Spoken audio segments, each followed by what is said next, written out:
14 पीढ़ी पूर्व मानधाता राजा हुए हैं। शिव पुराण में उल्लेख है, जिन्होंने माँ से ने पिता से जन्म लिया था। उनकी तपस्या से ये शिवलिंग प्रकट में स्थापित लिंग नहीं है। जिस प्रकार आरती करते हम प्रण अक्षर के मध्य, ओम अक्षर के मध्य, यह तीनों एका, जय शिव ओंकारा।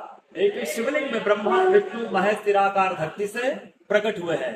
इसलिए अखंड दीप जो जल रहा है प्राचीन समय से, एक ही दीपक में 3 बातें लगातार जल रही है, ब्रह्मा विष्णु महेश की। इस पहाड़ी के ऊपर 7 किलोमीटर का परिक्रमा मार्ग है, वो भी ओम आकृति में है। जो पर्वत पे हम भगवान ओंकारेश्वर ज्योतिर्लिंग के लिए खड़े हैं, ये पर्वत स्वयं शिवलिंग की आकृति में है। चारों तरफ नर्मदा मैया जलेरी बनकर बह रही है। पूरे 12 ज्योतिर्लिंग में शयन आरती होती है, लेकिन बाबा का विश्राम ओंकारेश्वर ज्योतिर्लिंग में है। यहाँ शयन करने के लिए उनके लिए झूला पलना चौपड़ पासे बिछाए जाते हैं। बाबा यहाँ विश्राम करके 3 बजे रात उठ करके महाकालेश्वर जाएंगे, वहाँ स्नान करेंगे। इसलिए वहाँ का भस्म आरती प्रसिद्ध है, यहाँ का शयन आरती प्रसिद्ध है। शिव पुराण में भी कथा आती है, महिलाएं 16 सोमवार व्रत करती है, उसमें भी कथा आती है। क्या कथा आती है? प्रतिदिन भोलेनाथ आते हैं, माँ के साथ विश्राम करके सुबह ब्रह्म मुहूर्त मुझ कर चले जाते हैं। एक दिन जब भोले बाबा माँ के साथ पधारते हैं तो माँ पुजारी से पूछती है, पुजारी हम विश्राम के लिए जा रहे हैं, ये चौपड़ पासे में किनकी जीत होगी? पुजारी बोलते कि आज ही भोले बाबा जीतेंगे। ऐसा बोल करके पुजारी घर चले जाते हैं। भोले बाबा माँ विश्राम के लिए चले जाते हैं। सुबह ब्रह्म मुहूर्त में जैसे ही भोले बाबा माँ बाहर निकलते हैं, पुजारी द्वार पर रहते हैं। तो माँ पुजारी से पूछती, पुजारी कल मैंने आपसे पूछा था, हमें विश्राम के लिए जा रहे हैं, ये चौपड़ पास में किनकी जीत होगी? आपने कहा भोले बाबा जीतेंगे। भोले बाबा ने मैं जीती हूँ। माँ ऐसा बोल करके उनको श्राप दे के चली जाती है। जैसे ही ब्रह्म मुहूर्त में अप्सरा आकर के जल चढ़ाने आती तो पुजारी से अप्सराएं पूछती, पुजारी अस्वस्थ क्यों हो गए? आप तो ठीक थे। फिर पुजारी बताते हैं, प्रतिदिन भोले बाबा माँ के साथ विश्राम करके चले जाते थे। कल भोले बाबा माँ के साथ पधारे, माँ ने मुझसे पूछ लिया, पुजारी हमें विश्राम के लिए जा रहे, चौपड़ पासे में किनकी जीत होगी? मैंने कहा भोले बाबा जीतेंगे। भोले बाबा नहीं, माँ जीत गई, माँ मुझे श्राप देगी।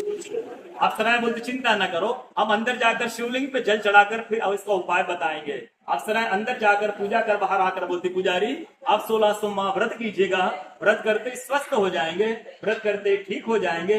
ये वो कथा का दर्शन ओंकारेश्वर ज्योतिर्लिंग में प्रतिदिन होता है। बोलो ओंकारेश्वर भगवान की जय। पूरे 12 ज्योतिर्लिंग में ओंकारेश्वर ही ऐसा ज्योतिर्लिंग है जिसके दर्शन के पश्चात कोई महानदी का दर्शन होता है, जिसके तट को छूकर कोई महानदी बह रही है।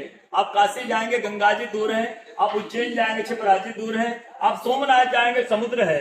लेकिन ओंकारेश्वर ही ऐसा ज्योतिर्लिंग है जिसके दर्शन के पश्चात कोई महानदी का दर्शन होता है। वो महानदी है रुद्रदेहाज विद्महे मेघलकन्याज धीमहि तन्नो नर्मदा प्रचोदयात्। भगवान शंकर की देह से पसीने के बूंद से निकली मां नर्मदा।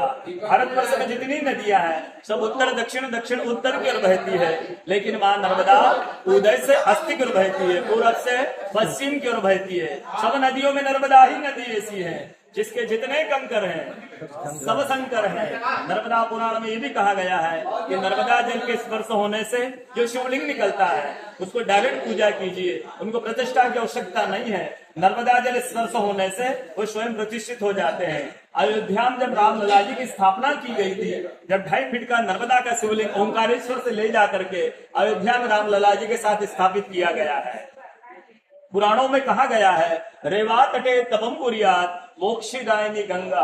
कलयुग में आपको तप करना है तो नर्मदा किनारे जाइए, कलयुग में आपको मोक्ष चाहिए तो गंगा किनारे जाइए। रेवा तटे तपम कुर्यात् मोक्षदायिनी गंगा। तो नर्मदा किनारे तपस्वी संत का अनुभव बताता हूँ, जो वर्षों से नर्मदा किनारे नर्मदा का भजन किया है। जब वो देखते हैं सुबह 3 से 4 बजे ब्रह्म मुहूर्त में एक कोई माई आती है और नर्मदा स्नान करके लौट जाती है।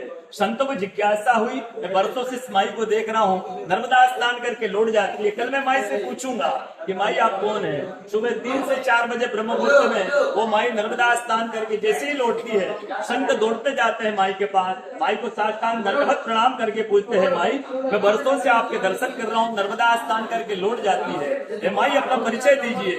तो माई अपना परिचय देती है कि मैं गंगा हूँ, कलयुग में शुद्धिकरण करने के लिए नर्मदा स्नान करने के लिए आती हूँ। बोलो गंगा मैया की जय, ओंकारेश्वर भगवान की जय, आज के कथा के आनंद की जय। आओ सारे भक्त और भगवान की जय। नमः पार्वती पते हर